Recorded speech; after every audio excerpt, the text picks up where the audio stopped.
Hai Church, jumpa kembali dengan program GGIC dari Allah Baik Ministry, Aku dan Alkitabku. Kalau tidak salah ini seri yang ke-6, saudara ya, dari Kitab Kejadian pasal yang pertama. Kita akan belajar bagian yang berikutnya dari perikop yang akan kita baca bersama-sama. Saya kalau membaca Alkitab biasanya perikop yang saya akan renungkan itu saya baca paling tidak 3 kali atau bahkan bisa lebih untuk mendapatkan apa yang ingin Tuhan singkapkan atau wahyukan kepada saya secara pribadi atau kepada umat yang kepadanya saya ingin menyampaikan firman Tuhan. Nah, hari ini kita akan melihat dari kitab Kejadian pasal 1 ayat 24 sampai ayat yang ke-31. Tapi sebelum saya membacakan perikop ini, saya ingin mengajak saudara menyanyi sebuah pujian. Dan saya berdoa kiranya pujian ini akan memberkati kita semuanya, mengajak kita untuk mengingat akan anugerah Tuhan dalam kehidupan kita, ya. Lalu setelah itu nanti kita akan berdoa.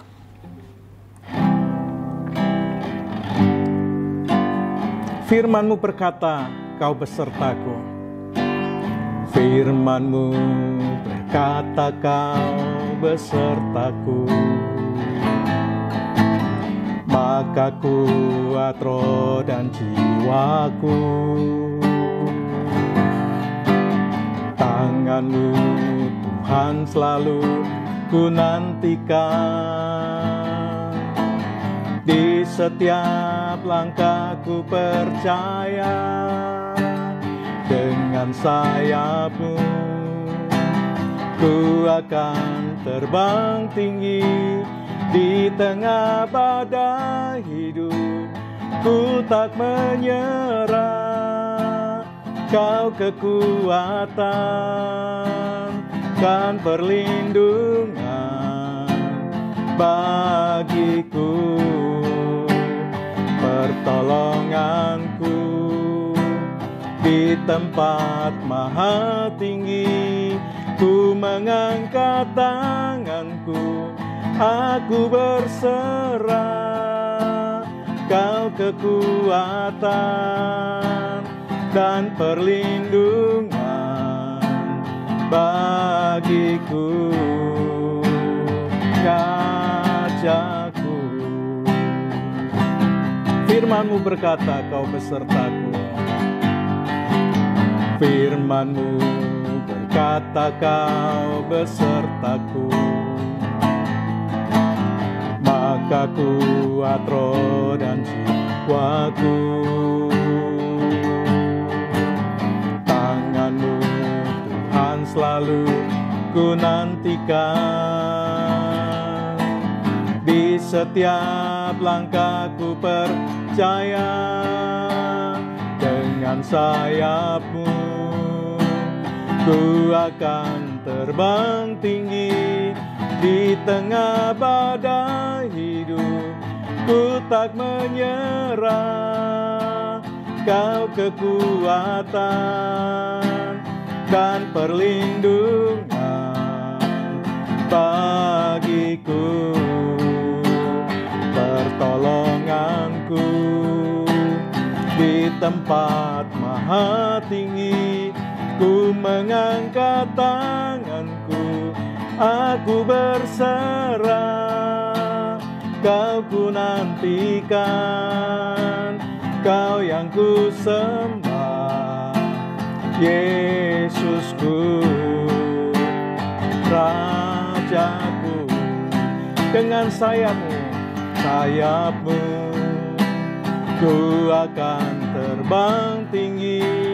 Di tengah badai hidup ku tak menyerah. Kau kekuatan dan perlindungan bagiku, pertolongan tempat maha tinggi. Ku mengangkat tanganku, aku berserah. Kau ku nantikan, Kau yang ku sembah, Yesusku. Dengan sayap-Mu ku akan terbang tinggi di tengah badai hidup, tak menyerah. Kau kekuatan dan perlindungan bagiku, pertolonganku di tempat maha tinggi. Ku mengangkat tanganku, aku berserah. Kau ku nantikan, Kau yang ku sembah, Yesusku, Rajaku. Kau ku nantikan, Kau yang ku sembah, Yesusku, Rajaku. Oh, haleluya,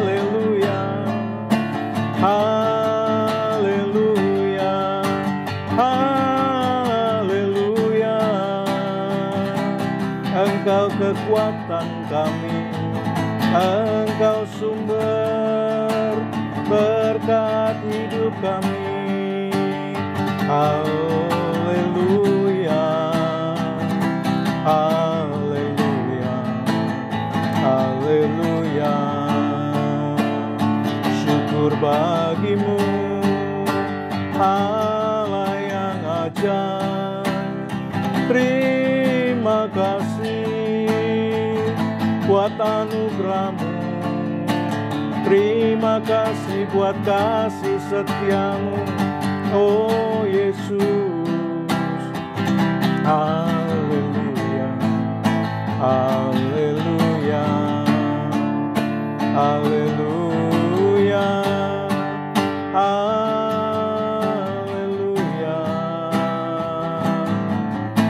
Kami bersyukur Tuhan, terima kasih karena pada hari ini kami boleh kembali lagi bersama-sama untuk merenungkan bagian dari firman Tuhan. Kami mau bertumbuh Tuhan. Kami mau hidup dan menghidupi firman. Karena tanpa firman-Mu kami akan kering. Karena tanpa firman-Mu kami tidak akan pernah bertumbuh. Bersama dengan firman-Mu kami semakin kuat di dalam Tuhan. Semakin bertumbuh dan dewasa. Ya Tuhan Roh Kudus, tolong kami untuk kami mengerti dan memahami firman-Mu, dan boleh menjadi bagian dari benih iman yang terus tumbuh secara kuat dalam kehidupan kami. Berkati ya Tuhan, di dalam nama Tuhan Yesus kami berdoa. Amin. Haleluya. Puji Tuhan, saudara. Saya berdoa kiranya pujian ini membawa kita untuk belajar firman. Firman Tuhan berkata, Engkau besertaku, maka kuat roh dan jiwaku. Saya berdoa kiranya setiap kali firman kita renungkan, firman kita hidupi, maka roh kita akan semakin kuat di dalam Tuhan. Amin. Amin. Kejadian pasal 1 ayat 24 sampai 31 saya akan baca pelan-pelan untuk kita bisa tangkap pesan firman Tuhan ini dengan baik. Berfirmanlah Allah, hendaklah bumi mengeluarkan segala jenis makhluk yang hidup, ternak dan binatang melata, dan segala jenis binatang liar, dan jadilah demikian. Allah menjadikan segala jenis binatang liar, dan segala jenis ternak, dan segala jenis binatang melata di muka bumi. Allah melihat bahwa semuanya itu baik.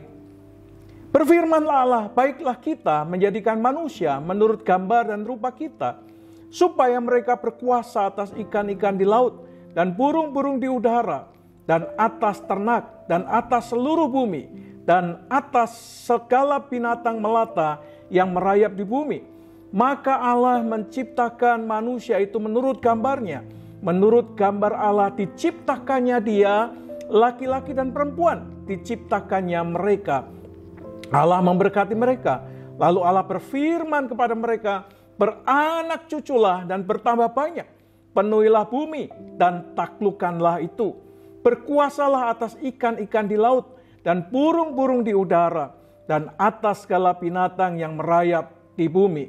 Berfirmanlah Allah, lihatlah, aku memberikan kepadamu segala tumbuh-tumbuhan yang berbiji di seluruh bumi dan segala pohon-pohonan yang buahnya berbiji. Itulah akan menjadi makananmu. Tetapi kepada segala binatang di bumi dan segala burung di udara dan segala yang merayap di bumi yang bernyawa, kuberikan segala tumbuh-tumbuhan hijau menjadi makanannya. Dan jadilah demikian. Maka Allah melihat segala yang dijadikannya itu sungguh amat baik. Jadilah petang dan jadilah pagi. Itulah hari ke-6. Saudara, kalau saudara punya kesempatan waktu yang lebih longgar, baca bagian ini 2-3 kali atau bahkan lebih, maka saudara akan tangkap rema Tuhan, pesan Tuhan yang disingkapkan kepada saudara secara pribadi. Saudara, penciptaan pada hari ke-6 ini unik sekali. Kenapa saudara penciptaan pada hari yang ke-6 ini unik sekali? Karena sebetulnya kalau saudara perhatikan antara manusia yang diciptakan pertama dengan binatang-binatang yang diciptakan oleh Tuhan, itu sama-sama terbuat dari debu tanah. Tetapi yang satu diciptakan sebagaimana ciptaan Allah sebelumnya, yaitu yang pertama melalui apa, saudara? Firman Tuhan, di mana Allah berfirman kepada bumi supaya mengeluarkan segala jenis makhluk yang hidup, ternak dan binatang melata dan segala jenis binatang liar lainnya. Dia berfirman kepada bumi dan bumi mengeluarkan binatang-binatang dan segala makhluk yang Tuhan katakan, maka jadi. Tetapi yang kedua, saudara, tidak melalui firman. Allah tidak berfirman jadilah manusia, atau berfirman muncullah manusia, keluarlah manusia dari perut bumi ini. Tidak, saudara. Proses yang kedua tidak melalui firman, tetapi dilakukan Allah dengan cara mencipta, membentuk, menjadikan manusia serupa dan segambar dengan Allah. Jadi ini unik, dua proses yang berbeda tetapi sama-sama terbuat dari debu tanah. Binatang ketika dia mati, maka dia akan kembali kepada tanah. Demikian juga manusia. Kelak ketika dia dipanggil Tuhan, meninggalkan dunia ini, maka tubuhnya akan kembali kepada debu tanah. Sama-sama terbuat dari debu tanah, tetapi proses penciptaannya berbeda. Yang pertama melalui firman, tetapi proses yang kedua untuk manusia dicipta, dibentuk dari debu tanah. Nah, saudara, kata mencipta kita sudah belajar ini yang dipakai penulis di ayat yang ke-27. Ini sama persis seperti yang dipakai oleh penulis di ayat yang pertama, yaitu bara. Nah, kita sudah belajar bahwa kata bara ini tidak dipakai oleh siapapun kecuali diperuntukkan untuk Tuhan. Kata bara hanya diperuntukkan untuk Tuhan.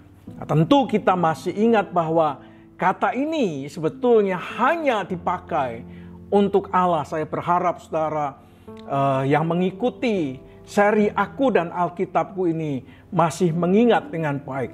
bahwa kata ini hanya dipakai untuk Allah saja, tidak untuk pencipta yang lainnya. Allah lah satu-satunya sang pencipta langit dan bumi dan segala isinya. Dialah satu-satunya pembentuk bumi, dialah pembuatnya, tidak ada yang lain.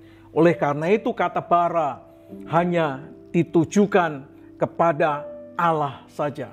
Kita sudah belajar itu. Kalau saudara ingin belajar lebih jauh, video-video yang sudah ada, saudara boleh trace di Allah Baik Ministry. Saudara boleh cari di playlistnya Aku dan Alkitabku.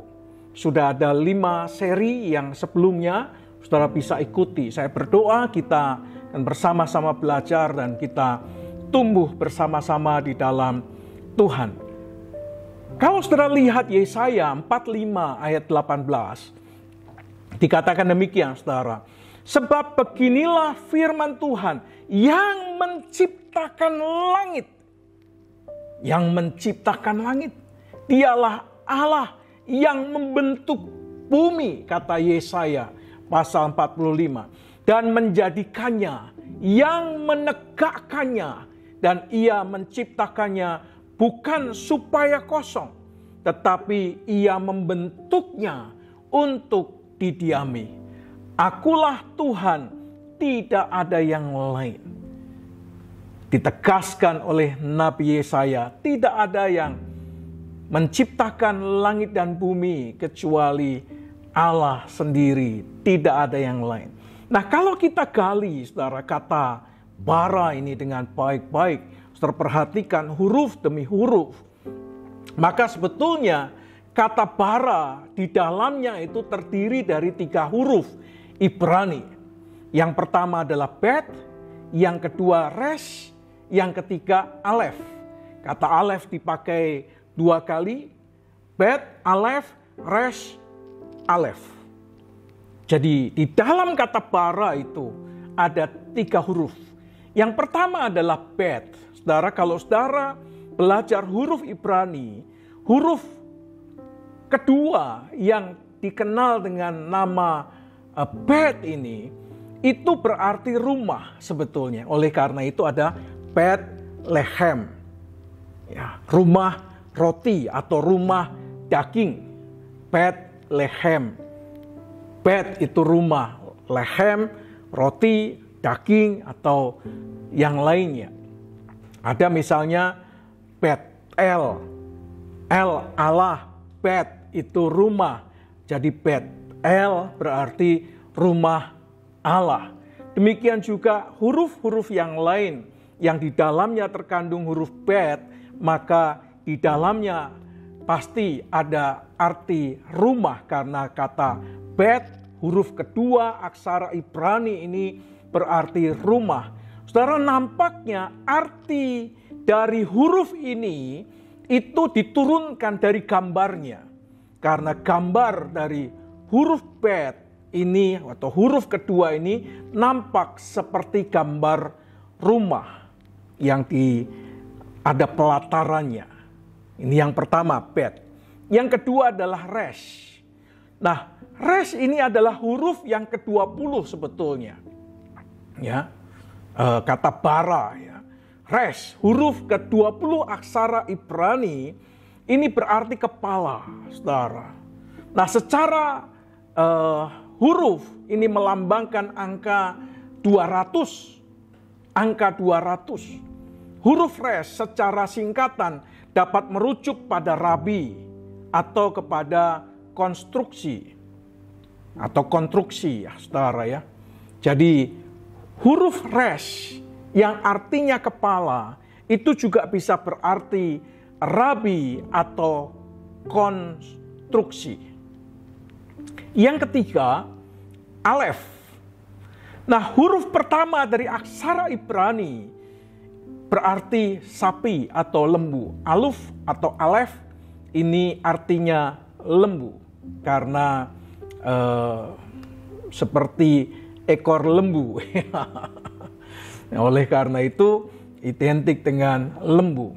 Nampaknya saudara ya, juga ini diturunkan dari gambar yang ada, yaitu kepala sapi atau kepala lembu, yang seringkali diberi makna atau arti menjinakkan atau terlatih atau sudah dijinakkan.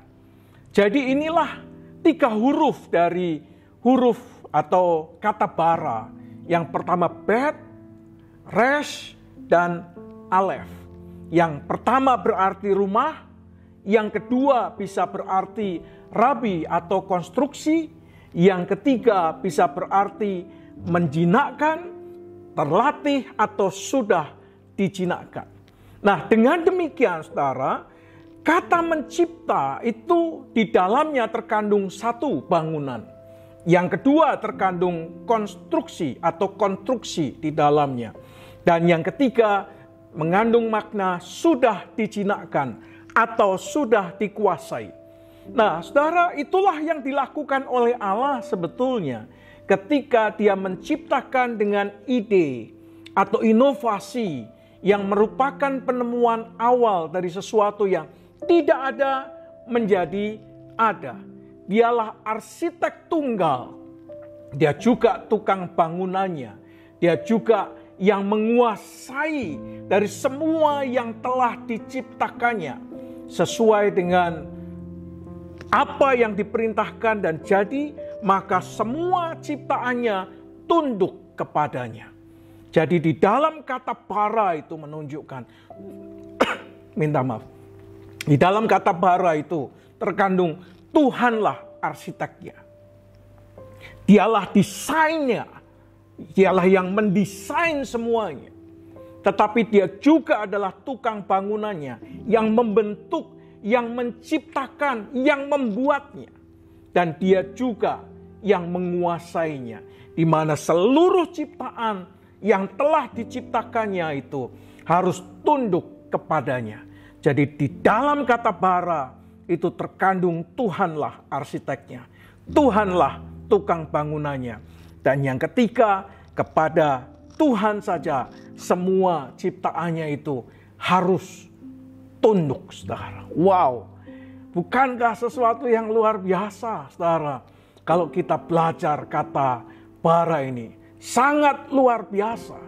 Inilah yang seringkali disebut dengan creatio ex nihilo, diciptakan dari keadaan, ketiadaan, dari tidak ada menjadi ada.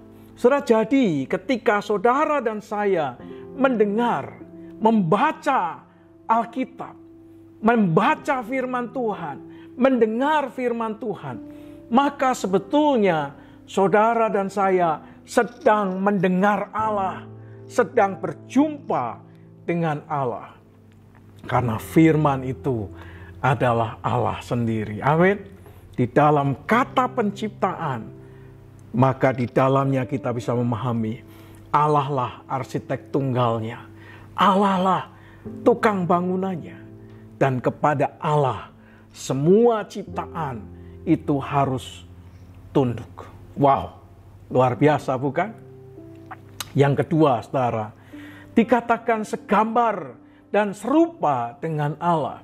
Ini berhubungan dengan manusia. Yang pertama diciptakan dengan berfirman, maka dari bumi mengeluarkan segala makhluk yang tadi sudah disebutkan. Dan yang kedua, dengan membentuk dari debu tanah, maka Allah menciptakan manusia segambar dan serupa dengan Allah. Saudara, dari semua ciptaan Allah, hanya manusia saja yang diciptakan serupa dan segambar dengan Allah. Istilah umum yang sering kali dipakai adalah imago Dei, atau citra Allah, segambar dengan Allah, serupa dengan Allah. Nah, citra Allah yang khusus adalah pengetahuan, kebenaran, dan kesucian. Tetapi ada citra Allah yang umum. Apa itu citra Allah yang umum? Yaitu segala sifat manusia yang membedakan antara manusia dengan ciptaan Tuhan yang lain. Itulah citra Allah yang umum.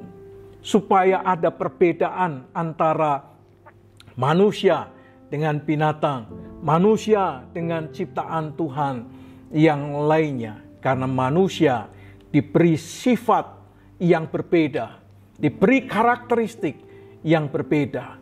Karena memang secara khusus dia diciptakan serupa dan segambar dengan Allah sendiri.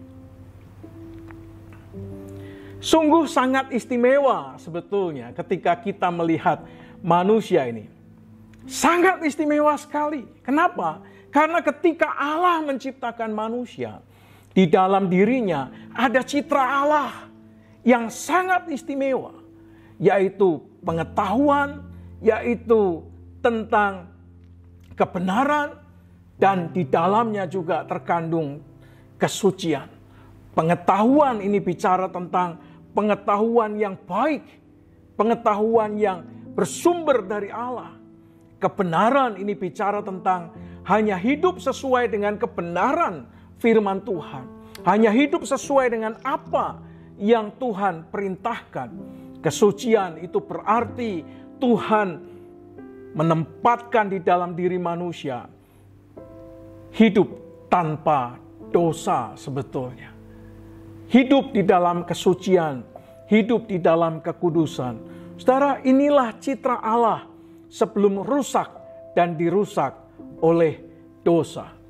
Manusia itu diciptakan luar biasa. Saudara, coba perhatikan manusia itu. Manusia bisa menciptakan sebuah orkestrasi musik yang sangat luar biasa. Dia bisa ciptakan alat-alat musik. Dan melalui alat-alat musik itu, mereka bisa menggubah lagu-lagu yang sangat luar biasa, sangat agung, sangat dahsyat, yang membuat manusia bisa memuji Tuhan. Adakah ciptaan Tuhan yang lain bisa menggubah sebuah orkestrasi musik dengan alunan nada tertentu, dengan lirik yang sedemikian rupa, kecuali manusia? Hanya manusia yang diperlengkapi Tuhan dengan keahlian yang sedemikian rupa. Hanya manusia saja yang bisa berpikir. Hanya manusia saja yang bisa menciptakan ide-ide. Manusia bisa memperkatakan, berkata-kata, bisa berkomunikasi, bisa berbicara satu dengan yang lain. Lalu kemudian menemukan sesuatu, menjadikan sesuatu. Sehingga seperti hari ini kita ada. Hanya manusia, saudara, yang diperlengkapi dengan keistimewaan yang luar biasa. Dan itu sama seperti citra Allah. Karena di dalam diri Allah ada pengetahuan. Di dalam diri Allah ada kebenaran. Di dalam diri Allah ada kesucian. Oleh karena itu, di dalam diri saudara dan saya ada keistimewaan yang tidak dimiliki oleh makhluk yang lain. Oleh karena itu kita perlu menghargai apa yang Tuhan sudah anugerahkan dalam kehidupan kita. Jangan dirusak oleh dosa, saudara.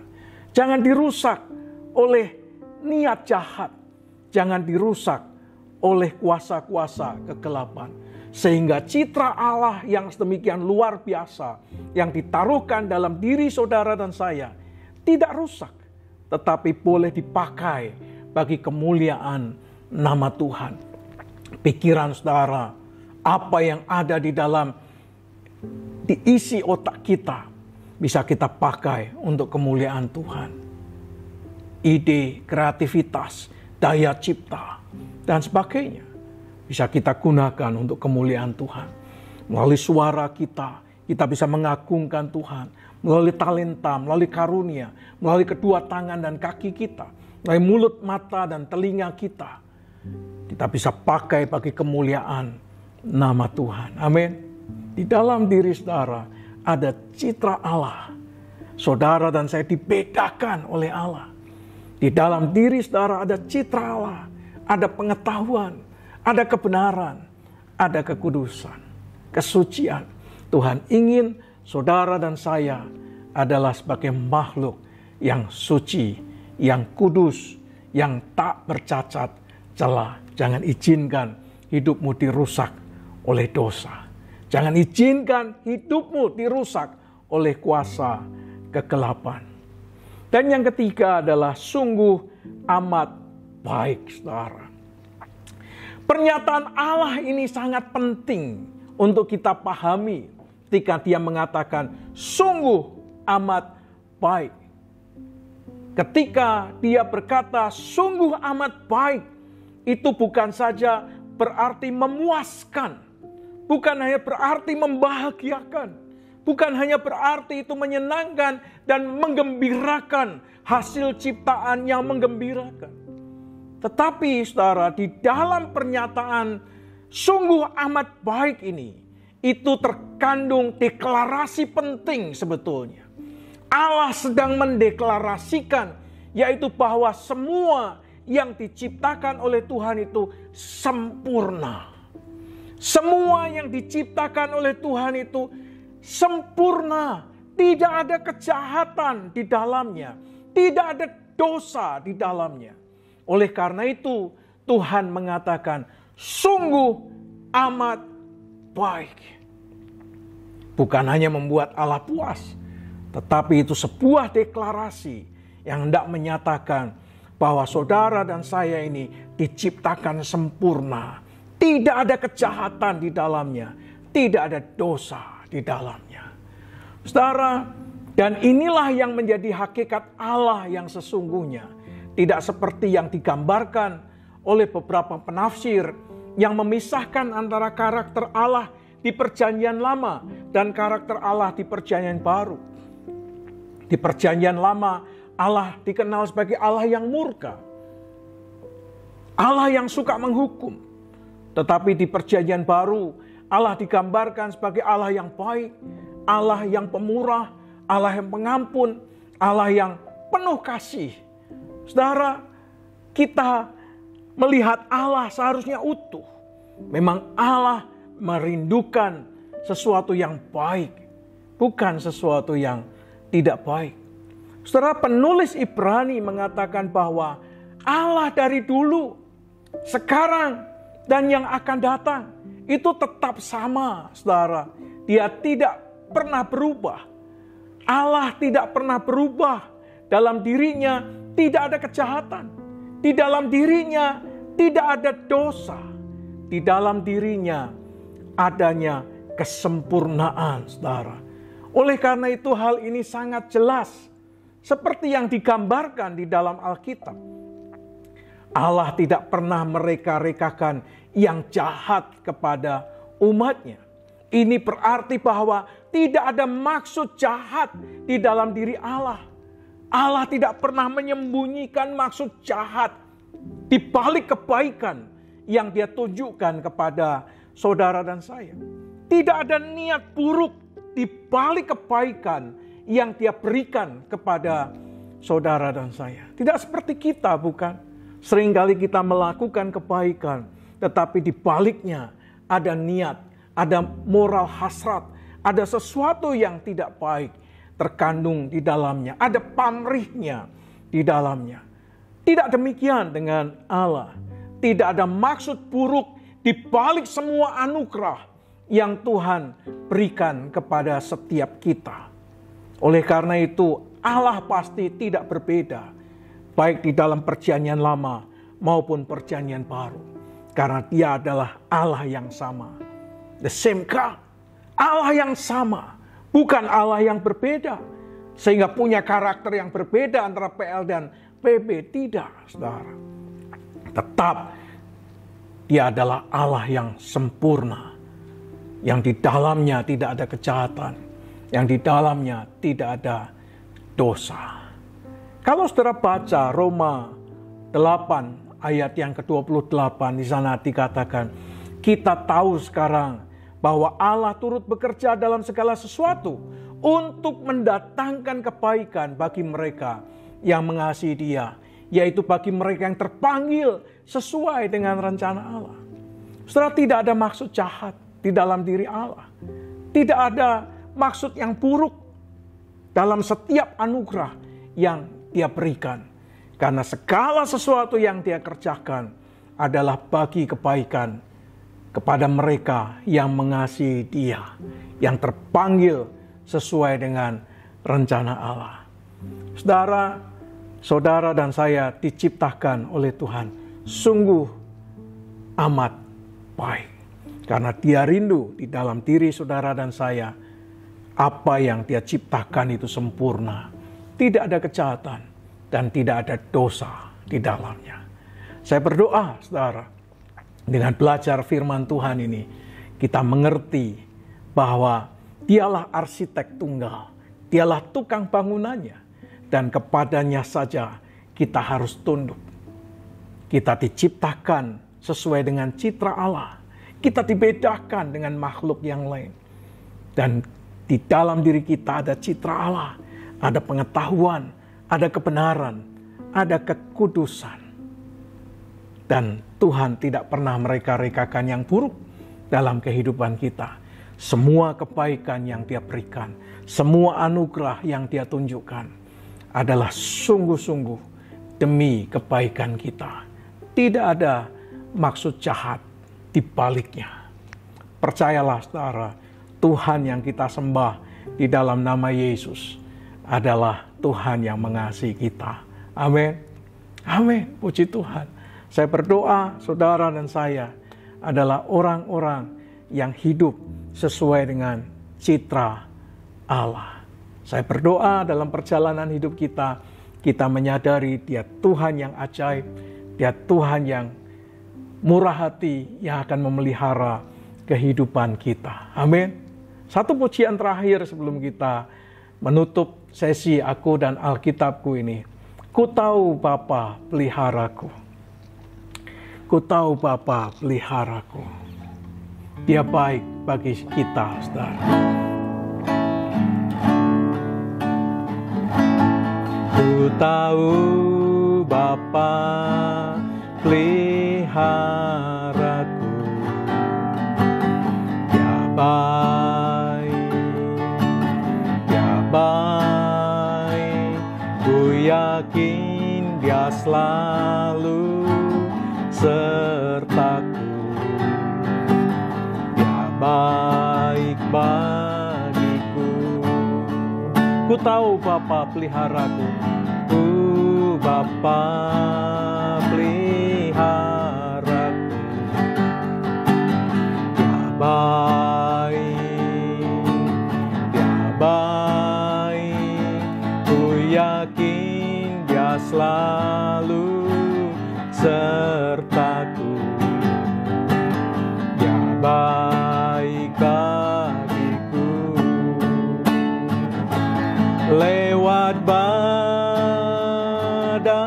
cobaan, semuanya mendatangkan kebaikan.